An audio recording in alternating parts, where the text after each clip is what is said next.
Hello everyone. Welcome to this channel. Let's me finish first. To write. Step by step how to change time zone in Windows 11.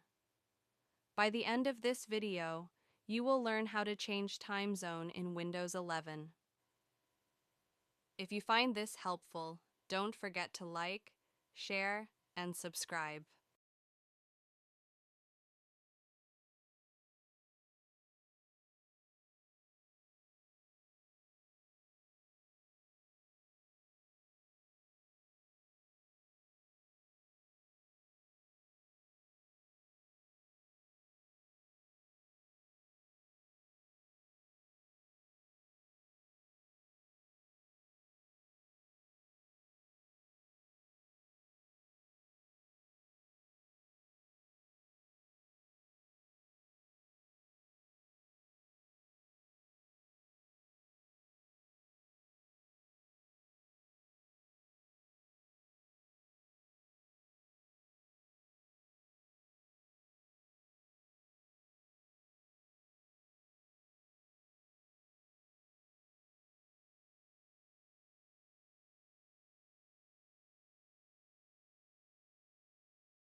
Okay, let's continue.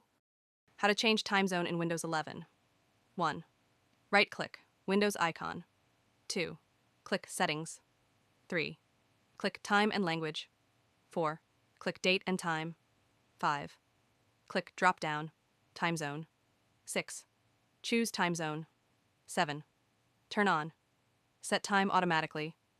Let's try it.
Thank you for watching.